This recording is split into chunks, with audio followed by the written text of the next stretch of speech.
Bonjour et bienvenue dans cet éclair d'infos. Vu l'ampleur du sujet titre de cet épisode, j'ai décidé de lui consacrer l'ensemble de cette vidéo.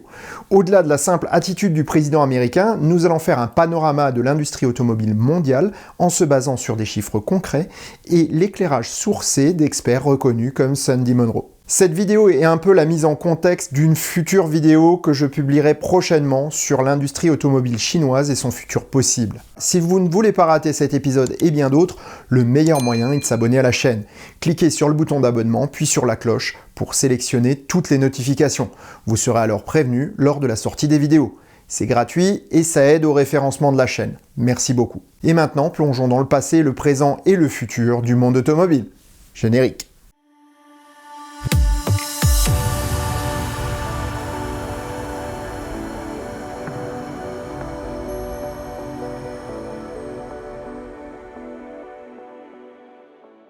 Si la vidéo d'aujourd'hui se réfère à la vie de Sandy Munro, ingénieur et expert reconnu de l'automobile en général, elle n'en est pas un résumé ou une traduction de la sienne. Donc si vous parlez anglais, ça vaut le coup d'aller voir sa vidéo, que je vous mets dans les fiches et en description.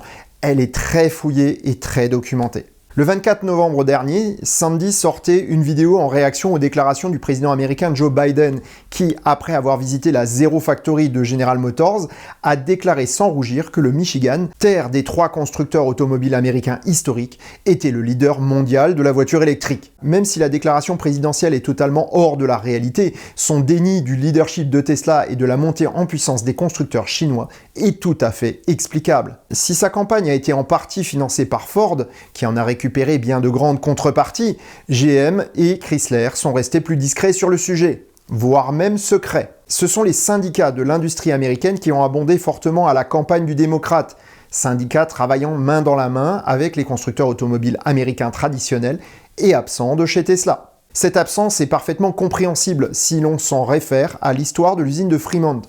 Au départ créée par GM et Toyota, on y reviendra plus tard, l'usine accueillait les syndicats pour protéger les intérêts des ouvriers. Pourtant, lorsque les vaches maigres sont venues, un simple chèque aux syndicats de la part de l'entreprise a permis un licenciement massif et sans contrepartie de l'ensemble du personnel. Lorsque Tesla a repris l'usine et une partie des anciens employés de NUMMI, ceux-ci ont voté contre une nouvelle entrée des syndicats dans leur outil de production, ce qui est compréhensible. Or, les syndicats sont le principal relais du Parti démocrate américain auprès des ouvriers. Ils sont très présents dans le Michigan, comme je l'ai dit, terre d'automobile par excellence, et jouent un grand rôle politique. Mais le Michigan a une autre importance. C'est ce que l'on appelle un swing state. Ces États changent souvent de majorité et font ou défont une élection présidentielle américaine. Toutefois, nous ne nous arrêtons pas là. La politique est une chose et je me garde bien d'en faire. Je n'énonce ici que des faits. Mais alors, quelle est la situation réelle de l'Amérique et par extension du monde automobile? Pour le comprendre, il faut revenir quelques années en arrière. Dans les années 70, le marché automobile américain était dominé par 3 constructeurs de Détroit. General Motors, Ford et Chrysler. Ce dernier était d'ailleurs déjà un peu malade de mauvaise gestion et subissait l'ascendant de ses 2 grands frères. Le Japon, encore convalescent de la Seconde Guerre mondiale, se relève et commence à importer des autos en petit nombre aux États-Unis et en Europe. GM et Ford rigolent bien dans leur barbe et voient arriver ces petits trublions avec condescendance. Mais les Japonais s'accrochent. Ils produisent des autos de mieux en mieux construites et surtout plus petites et économiques que les mastodontes américains. Elles sont aussi plus fiables et demandent moins d'entretien. Lorsqu'arrivent les crises pétrolières, ils sont prêts à fournir de bonnes autos en nombre que le public s'arrache. C'est ainsi que GM perd 40% du marché en quelques années. Ford chute également et Chrysler survit à peine. De nombreuses filiales de ces constructeurs iront rejoindre le cimetière des marques disparues, comme Pontiac, Oldsmobile, Mercury ou Plymouth. Dans le même temps, Honda et Toyota trustent les premières places des ventes avec leur Accord et Corolla. Ces grosses entreprises riches et prospères auraient dû voir le coup venir. Elles avaient la puissance financière et technologique pour garder leur leadership. Pourtant, elles ont bien dégringolé au point de devoir s'allier à l'ennemi pour essayer d'inverser la tendance. C'est ainsi que NUMMI a été créé entre GM et Toyota pour produire des Corolla et des Chevrolet Nova. GM finira par s'en désengager et Toyota jettera l'éponge en vendant l'usine à Elon Musk. Ce qui a précipité la chute des 3 grands à cette époque était un changement de paradigme. Un paradigme est une opinion fermement ancrée. L'expérience et la stabilité d'une situation rendent ce paradigme fort et légitime. Le paradigme des constructeurs automobiles américains était que le client voulait de gros moteurs, de de grosses voitures valorisantes et qu'ils avaient les moyens de payer carburant et réparation. C'était le royaume de l'apparence et du faire-valoir. Pourtant, la crise économique, conséquence des crises pétrolières, a changé le paradigme. Les constructeurs japonais étaient pile-poil au bon endroit et au bon moment. Les constructeurs américains historiques n'ont vu arriver la menace qu'une fois qu'il était trop tard. Pour survivre, ils ont dû se réinventer et laisser une bonne part du marché à leurs nouveaux concurrents. GM, par exemple, avait 50% du marché américain en 1963. Ils en sont désormais à 13,3%, tandis que Toyota seul fait déjà 14,5%. La situation aurait pu s'inverser si la réaction avait été précoce et d'une ampleur suffisante. Mais au final, Détroit est une ville aux nombreux déserts industriels, tandis que les usines mexicaines ou canadiennes tournent à fond, aussi bien pour les Américains que pour les Japonais. Un nouveau paradigme s'est mis en place avec une nouvelle distribution économique. Ces acteurs se sont bien installés dans leur petit confort et la vie a continué. Pourtant, cette situation n'était pas durable et certains le savaient. En plus d'une augmentation des prix du pétrole, le changement climatique devenait de plus en plus tangible. Annoncé depuis les années 60 par les scientifiques, il n'en est réellement devenu évident aux yeux de tous que dans la seconde décennie du XXIe siècle. Peu avant, GM sent un frémissement dans le marché de la voiture concernant la voiture électrique. Quelques petites entreprises commencent à essayer des choses, à expérimenter. C'est une menace pour le business model du constructeur, et il faut vite la discréditer. Comment ? Les dirigeants se disent alors qu'ils doivent faire la meilleure voiture électrique au monde pour la mettre en test à grande échelle afin de démontrer que la meilleure voiture électrique possible ne pourra jamais concurrencer les voitures thermiques et que le public n'en veut pas. Et c'est un échec. Victoire, dit GM, on retire les voitures de la circulation et on les détruit. Ils pensaient ainsi enterrer la voiture électrique. Mais en fait, l'échec n'est pas celui de la voiture. Le V1 était une merveille pour l'époque, et elle a été énormément appréciée par ses clients. Tout le monde voulait une V1 en Californie. Les célébrités se l'arrachaient, et tous les contrats de location ont trouvé preneur en un clin d'œil. Des centaines de clients ont demandé à garder leur voiture à la fin du contrat de location. Même Danny DeVito lui-même s'est couché sur la route pour empêcher qu'on lui enlève son V1. Mais rien n'y a fait, et GM a perdu une énorme popularité à cette époque en raison de cette affaire. Le retrait de l'auto a également laissé toutes les équipes techniques sur le carreau. Eux, comme les clients, connaissaient le potentiel de la voiture et ont décidé de ne pas baisser les bras. Ces ingénieurs travaillent encore aujourd'hui pour Tesla, Lucid, Rivian et d'autres constructeurs de voitures électriques. En 2006, lorsque Tesla arrive sur le marché, son Roadster est perçu comme la Honda S60. Un petit jouet quoi. Puis arrive la Model S et ses suivantes. Après une décennie de déni, GM, Ford et les autres ruent dans les brancards pour raccrocher le train du changement, mais il est déjà trop tard. Qu'est-ce qui me fait dire ça ? Depuis 2 ans, les chiffres de vente de GM et Ford sont alarmants. Chrysler s'en sort un peu mieux, mais c'est le petit poucet de la bande, malgré l'appui du groupe Stellantis. Tandis que Tesla croît à des cadences de plus de 150% par an, les vieux briscards perdent de 25 à 30% de leur part de marché. Réagissent-ils ? Bah oui. Ils présentent des modèles.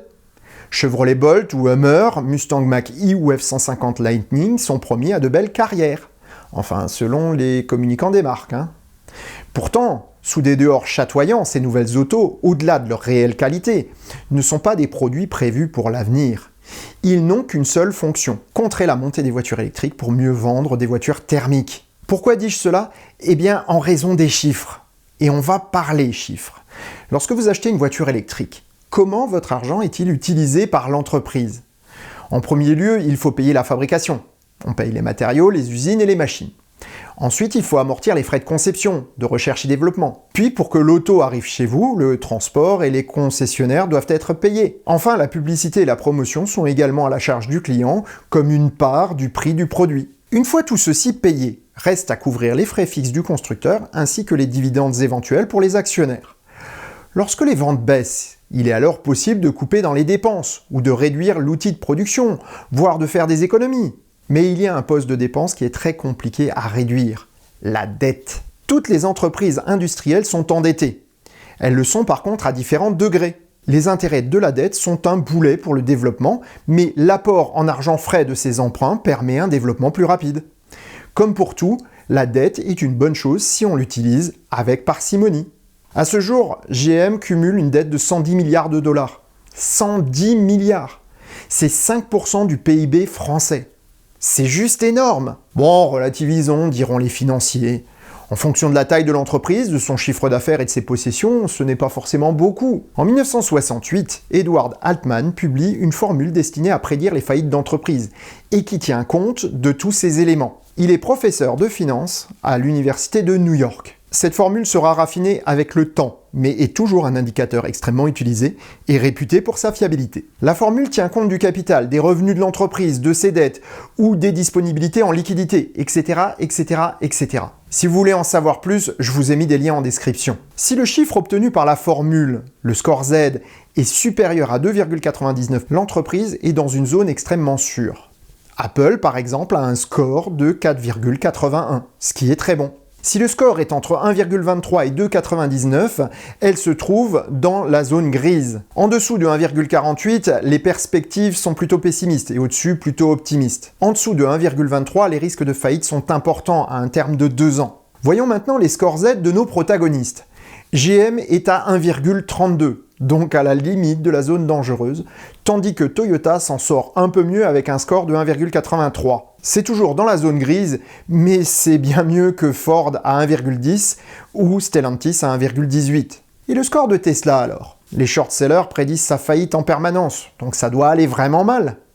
Eh bien le score Z de Tesla est de 23,63 à ce jour. Avec seulement 11 milliards de dollars de dette et en décroissance constante, puisque l'entreprise rembourse ses emprunts avec anticipation, c'est le seul constructeur automobile à disposer d'un tel score.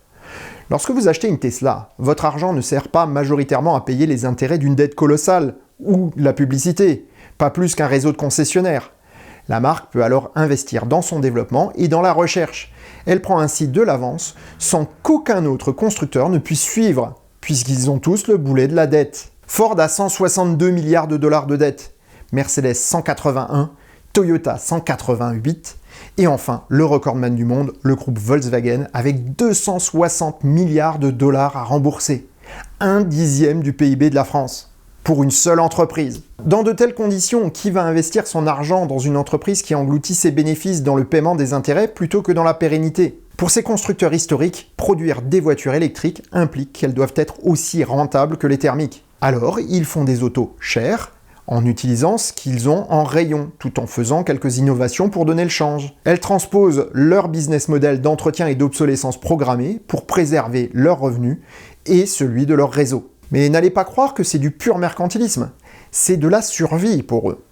Sans cela, ces autos seraient un gouffre financier creusant encore un peu plus leur tombe. Mais la situation est-elle aussi catastrophique? Volkswagen a un score Z de 1,22, Hyundai Motors est à 1,21. Toutes ces entreprises sont en grand danger et plongent chaque jour un peu plus. Mais bon, ce n'est pas Tesla qui pourra prendre tout ce marché, me direz-vous.